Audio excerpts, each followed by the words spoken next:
what are the chances that this is going to turn up when you do the 11 plus? Might do, they've used it before, but probably fairly slim.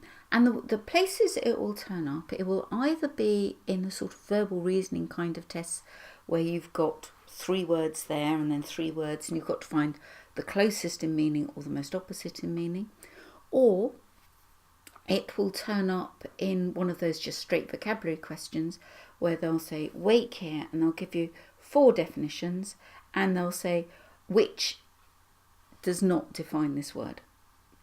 So let's have a look. Wake can mean to get up. You know, I wake up in the morning, to come out from sleep, really, isn't it? You don't necessarily have to get up. Should we just write not sleep there? That feels better, doesn't it? Not sleep. I wake up in the mornings.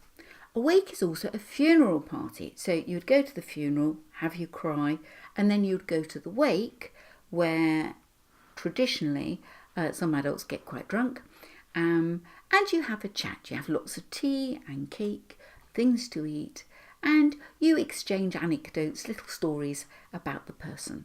So that's another kind of wake.